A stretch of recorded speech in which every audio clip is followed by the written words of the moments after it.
Welcome to Adhira Chemistry classes.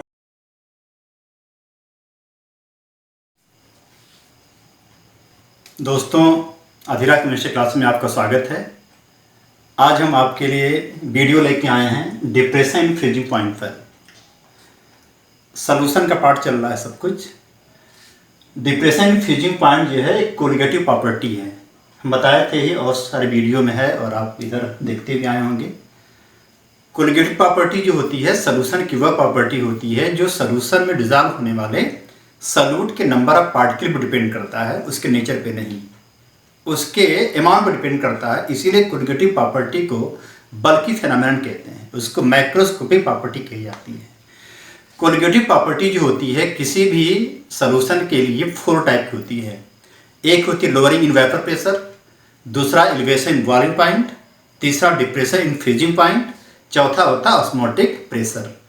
तो मैंने और सारे वीडियो में, पिछले वीडियो में लोअरिंग इन वेपर प्रेशर पर, एलिवेशन बॉइलिंग पॉइंट पर बातचीत हुई थी। आज हमारा फोकस होगा डिप्रेशन इन फ्रीजिंग पॉइंट। तो डिप्रेशन माने क्या होता है? डिप्रेशन माने होता है कम होना, लोअर होना, घट जाना। और फ्रीजिंग पॉइंट माने होता है कि वह टेम्परेचर, जिस टेम्परेचर पर कोई भी चीज़ ठंडी हो जाए, फ्रीज हो जाए, जम जाए, उसको फ्रीजिंग पॉइंट कहते हैं। तो अगर कोई भी चीज़ बहुत आसानी से जम जाती है, इसका मतलब यह हो गया कि वह उसको फ्रीज करने में आसान हुआ, फ्रीजिंग पॉइंट उसकी कम हो गई। और अगर किसी भी चीज़ को जमाने के लिए ज़्यादा मेहनत करनी पड़ती है, टेम्परेचर को गिराना पड़ता है, इसका मतलब होगा कि फ्रीजिंग पॉइंट उसकी ज़्यादा हुई। फ्रीजिंग पॉइंट को समझना हमें होगा। फ्रीजिंग पॉइंट की वैल्यू देख के हमें नहीं बता पाएंगे, इसकी मूल जो भावना है, इसका जो बेसिक फंडा जानना होगा। बॉइलिंग पॉइंट मतलब होता था कि वह टेम्परेचर जिस पर कोई चीज़ उबल जाए, ठीक। बॉइलिंग पॉइंट को डिफाइन करते थे कि वह टेम्परेचर, जिस टेम्परेचर पर किसी भी लिक्विड का वेपर प्रेशर उसके एटमॉस्फेरिक प्रेशर इक्वल हो जाता था, वह टेम्परेचर कहलाता था boiling point. Freezing point define करते हैं तो वह टेम्परेचर, जिस टेम्परेचर पर किसी भी लिक्विड का वेपर प्रेशर उस लिक्विड के सॉलिड स्टेट के वेपर प्रेशर के इक्वल हो जाए, उसको फ्रीजिंग पॉइंट कहते हैं। क्या है कि वह टेम्परेचर, जिस टेम्परेचर पर किसी भी लिक्विड का वेपर प्रेशर उस लिक्विड के सॉलिड स्टेट के वेपर प्रेशर के बराबर हो जाए, उसको हम फ्रीजिंग पॉइंट कहते हैं। या आम भाषा में जो हम विद्यार्थियों को बताते रहते हैं कि वह टेम्परेचर, जिस टेम्परेचर पर कोई भी सब्सटेंस या लिक्विड या सॉल्वेंट या सॉल्यूशन जम जाए, फ्रीज हो जाए, ठंडा हो जाए, लिक्विड से सॉलिड फॉर्म में कन्वर्ट हो जाए, उसको फ्रीजिंग पॉइंट कहते हैं। अब देखिए, हमारे पास 2 सिस्टम है। एक सिस्टम में सॉल्वेंट है, एक सिस्टम में सॉल्यूशन है। सॉल्वेंट की फ्रीजिंग पॉइंट ज़्यादा होगी क्योंकि सॉल्वेंट के मॉलिक्यूल दूर दूर होंगे, रैंडम मोशन करते रहेंगे। अनुपातिक तौर पर इसको ठंडा करने में आपको ज़्यादा मेहनत करनी पड़ेगी, मैं टेम्परेचर को बहुत नीचे गिराना पड़ेगा, तो फ्रीजिंग पॉइंट ज़्यादा होगी। लेकिन जैसे हम इसमें कोई नॉन वोलेटाइल सॉल्यूट को डाल देंगे तो नॉन वोलेटाइल सॉल्यूट के आ जाने से जो सॉल्यूट के पार्टिकल होंगे सॉल्वेंट के जो इंटरस्टिशियल साइट होंगे उसके भर लेंगे। सॉल्यूट और सॉल्वेंट के बीच में एक इंटरेक्शन पाया जाएगा, वंडरवाल फोर्स पाया जाएगा। इस वंडरवाल फोर्स के पाए जाने से मॉलिक्यूल, कंपोनेंट, पार्टिकल आयन पास पास आएंगे। पास पास आएंगे तो इनकी एनर्जी डाउन होगी या पहले से ठंडे हो जाएंगे। ठंडे हो जाएंगे, एनर्जी डाउन होगी तो इनको फ्रीज करने में क्या होगी? आसानी होगी। और जैसे हम सॉल्वेंट में कोई नॉन वोलेटाइल सॉल्यूट डालते हैं तो उसकी फ्रीजिंग पॉइंट कम हो जाती है, फ्रीज करना आसान हो जाता है, मतलब फ्रीजिंग पॉइंट में डिप्रेशन होता है। इसको हम समझ सकते हैं लोअरिंग वेपर प्रेशर से। इसका वेपर प्रेशर ज़्यादा होगा क्योंकि रेट ऑफ वेपराइजेशन ज़्यादा होगा, वेपर ज़्यादा बनेगी, प्रेशर ज़्यादा एग्जर्ट होगा। इसका वेपर प्रेशर कम होगा क्योंकि जो नॉन वोलेटाइल सॉल्यूट होगा इसके मॉलिक्यूल को जकड़ लेगा, एसोसिएट कर लेगा, ब्लॉक कर लेगा, तो वेपर कम बनेगी, वेपराइजेशन कम होगा तो वेपर प्रेशर भी कम होगा। तो अगर हम सॉल्वेंट के वेपर प्रेशर को P0 से रिप्रेजेंट करें, सॉल्यूशन के वेपर प्रेशर को PS से, तो P0 की वैल्यू PS से ज़्यादा होगी। मतलब जैसे सॉल्वेंट में सॉल्यूट आता है वेपर प्रेशर में गिरावट आती है, इसको कहते हैं lowering in vapour pressure delta, P=P0 - PS। Solvent का vapour pressure P nought, solution vapour pressure PS। Solvent का freezing point T nought, solution की फ्रीजिंग पॉइंट को हम T ऑफ कर दे रहे हैं। जैसे सॉल्वेंट में सॉल्यूट आएगा वेपर प्रेशर में गिरावट आएगी और फ्रीजिंग पॉइंट भी कम होगा। मतलब P नॉट की वैल्यू PS से ज़्यादा है, लोअरिंग है तो मैंने लिखा delta P equal to P nought minus PS। ऐसे ही T नॉट की वैल्यू TF से ज़्यादा है तो यहाँ पर लोअरिंग माने डिप्रेशन है, इसको लिख सकते हैं delta TF is equal to T nought minus TF। Equation second, equation जो फर्स्ट है ये बताता है कि वेपर प्रेशर में लोअरिंग हो रही है। सेकेंड इक्वेशन ये बताता है कि फ्रीजिंग पॉइंट में डिप्रेशन हो रहा है। मतलब लोअरिंग भी कोलिगेटिव प्रॉपर्टी है और फ्रीजिंग पॉइंट का डिप्रेशन भी कोलिगेटिव प्रॉपर्टी है। कोलिगेटिव प्रॉपर्टी जो है दोनों घट रही है। कोलिगेटिव प्रॉपर्टी जो है सॉल्यूट के नंबर ऑफ पार्टिकल डिपेंड करती है। इसको हम फिर से बता दे रहे हैं कि जैसे सॉल्वेंट में सॉल्यूट आता है वेपर प्रेशर लोअरिंग होती है, उसको रिप्रेजेंट करते हैं लोअरिंग वेपर प्रेशर। और फ्रीजिंग पॉइंट में डिप्रेशन होता है, उसे कहते हैं डिप्रेशन इन फ्रीजिंग पॉइंट कहते हैं। मतलब जैसे जैसे सॉल्यूट आता जाता है वैसे वैसे वेपर प्रेशर की लोअरिंग होती है, उसी रेशियो में फ्रीजिंग पॉइंट का डिप्रेशन होता है। लोअरिंग इन वेपर प्रेशर भी एक प्रकार की मैकेनिज्म है, एक घटना है। ऐसे ही फ्रीजिंग पॉइंट का डिप्रेशन भी एक घटना है। दोनों का मानते नाउन। अगर घटना है तो लोअरिंग वेपर प्रेशर अच्छा होगा तो फ्रीजिंग पॉइंट का डिप्रेशन भी अच्छा होगा। इसको हम लिख सकते हैं mathematically, lowering in vapour pressure is directly proportional to depression in freezing point. लिख सकते हैं। यह इक्वेशन आपका हो गया तीसरा। आप जानते हैं पहले से according to Raoult's law, Raoult's ने कहा था कि सॉल्यूट का मोल फ्रैक्शन जितना ज़्यादा होगा वेपर प्रेशर की लोअरिंग उतनी ज़्यादा होगी। हम इसको निकलवाए भी हैं और शायद वीडियो पीछे हमारे वीडियो होगा, बॉक्स में आइए डिस्क्रिप्शन बॉक्स में देखिए।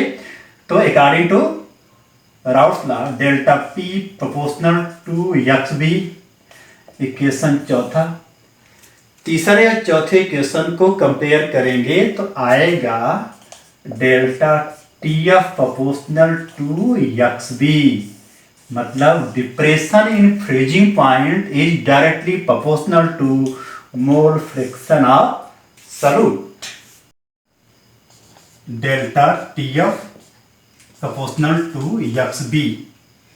Delta TF is the depression in freezing point. XB is the mole fraction of solute. यह इक्वेशन था पांचवा।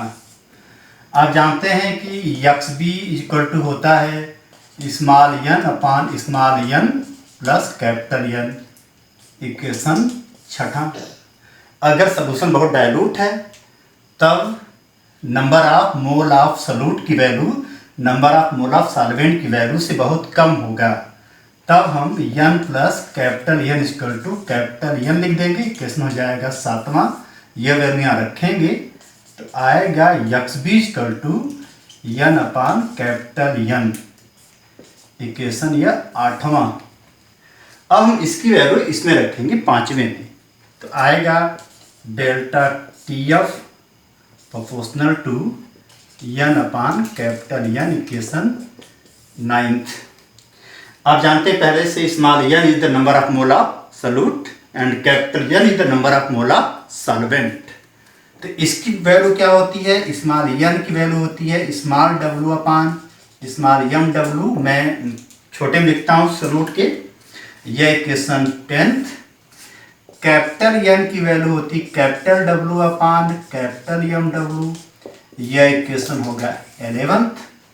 9th में 10th 11th की वैल्यू आप रखिएगा इसमें तो आएगा delta TF proportional to small w MW upon capital W upon capital MW। इसको ठीक करेंगे तो आएगा delta TF proportional to small w into MW capital में small MW into capital W। Solvent का मॉलिक्यूलर वेट कांस्टेंट रहता है, घटता बढ़ता नहीं है, तो हम इसको लिख सकते हैं delta T F proportional to small W upon small M W into capital W. यह आपका फार्मूला है।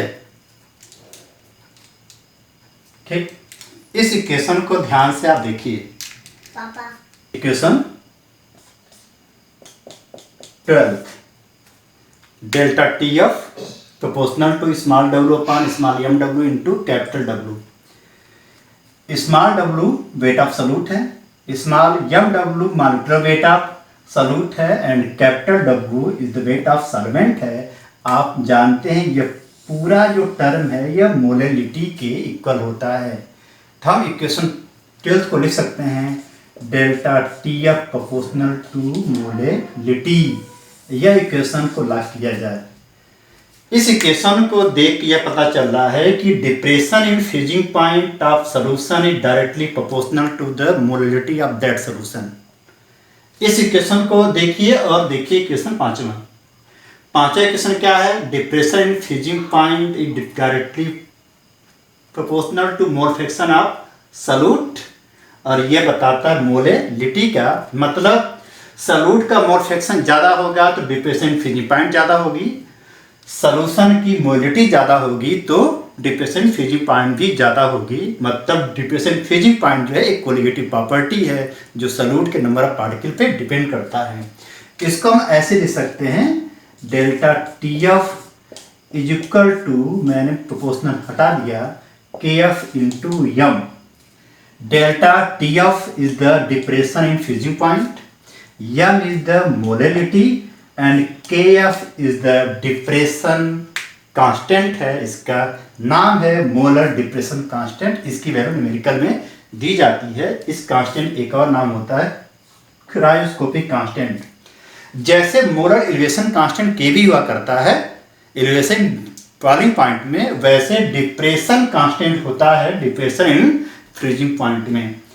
अब हम इसके बाद इसी फार्मूले पर हम निकालेंगे मॉलिक्यूलर वेट को कैसे डिटरमाइन किया जाता है। मॉलिक्यूलर वेट का डिटरमिनेशन बताएंगे हम, उसके बाद एक न्यूमेरिकल होगा। डिटरमिनेशन के लिए एक इक्वेशन निकालेंगे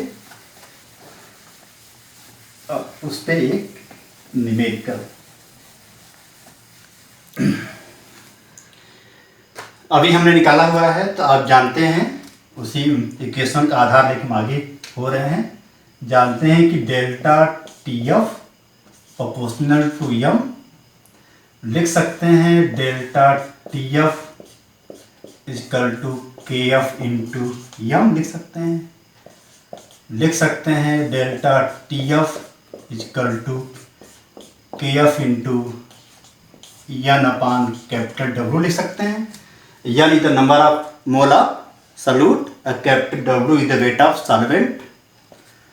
लिख सकते हैं delta T F equal to K F into small W upon M W into capital W. 1000 से मल्टीप्लाई कर सकते हैं अगर यह वैल्यू दिया गया है ग्राम में। इस इक्वेशन से आप एम डब्ल्यू के लिए इक्वेशन निकाल सकते हैं। M W is equal to लिख सकते हैं इस इक्वेशन से आएगा 1000 इंटू के F into small W upon delta T F into capital W. This equation for the determination of molecular weight of non volatile solute. यह इक्वेशन जो है नॉन वोलेटाइल सॉल्यूट के मॉलिक्यूलर वेट के determination के लिए है। यह इक्वेशन हमारा फर्स्ट होगा। तो मैंने इस इक्वेशन से इसको निकाल दिया, स्मॉल डब्ल्यू की वैल्यू क्या, molecular weight of non volatile solute, K F is the molar depression constant, small W is the weight of solute, delta T F is the depression in freezing point, capital W is the weight of solvent. इसके बाद हम इस पर एक देंगे numerical. Numerical है 0.30 gram of a substance dissolve in 25.5 gram of benzene, lower the freezing point of benzene by 0.42 degree Celsius. Numerical को ध्यान से देखिए, लिखा है जो सॉल्यूट है वह है 0.30 ग्राम। तो अगर आप इसको हल करेंगे तो स्मॉल W की वैल्यू आएगी 0.30 ग्राम जो सॉल्यूट है। बेंजीन आपका सॉल्वेंट है, बेंजीन का वेट है 25.5 ग्राम, मतलब 0.30 ग्राम का सॉल्यूट 25.5 ग्राम बेंजीन जैसे सॉल्वेंट में डिजॉल्व है। डिजॉल्व होने के बाद बेंजीन की फ्रीजिंग पॉइंट में कमी हुई, तो कमी हुई तो डेल्टा TF की वैल्यू कमी माने लोअर, मतलब बेंजीन की फ्रीजिंग पॉइंट एक रही होगी और बेंजीन में सॉल्यूट के आने बाद फ्रीजिंग पॉइंट रही होगी। दोनों का जो डिफरेंस है उसको कहें डिप्रेशन। फ्रीजिंग पॉइंट की वैल्यू कितनी है? 0.42 डिग्री। ठीक, अब कह रहे हैं कि find out molecular weight of solute. जो सॉल्यूट डिजॉल्व है उसका क्या मॉलिक्यूलर वेट होगा? KF की वैल्यू दी गई है। KF मतलब molar depression constant of benzene की वैल्यू है 5.13। ठीक, अब यह होगा केल्विन kg पर मोल में होगा। निकालना है स्मॉल w की वैल्यू, तो इसके लिए फार्मूला आपके पास है ही है। Molecular weight of non volatile solute is equal to 1000 into KF into W upon delta TF into capital W। KF molar depression constant, small w is the weight of solute, delta TF is the depression freezing point, capital W is the weight of solvent. सब value आपके सामने दी गई है। तो इस पे जब value का आप रखेंगे तो आएगा molecular weight is equal to 1000 into KF की वैल्यू है 5.13, स्मॉल w की वैल्यू है 0.30, डेल्टा TF की वैल्यू है 0.42 और कैपिटल W की वैल्यू है 25.5। इन तीनों को मल्टीप्लाई कर देंगे, जो वैल्यू आएगी इन दोनों को मल्टीप्लाई कर देंगे, इसको डिवाइड करेंगे, जो वैल्यू आएगी वह वैल्यू होगी molecular weight of non volatile solute. आपको डिवाइड करने मल्टीप्लाई करने आता है, ये तो 6, 7, 8 की बात है। यह हो गया आपका डिप्रेशन इन फ्रीजिंग पॉइंट। अगला वीडियो होगा हमारा जो हम डिप्रेशन मोलर डिप्रेशन कांस्टेंट को डिफाइन करेंगे, डिफिनीशन होगा। और भी हमारे सारे वीडियो हैं, उसको आप देखिए, शेयर कीजिए, सब्सक्राइब करिए, देखिए और उस पर कमेंट बॉक्स में कमेंट लिखिए। आपके हर सवालों का उत्तर होगा। धन्यवाद।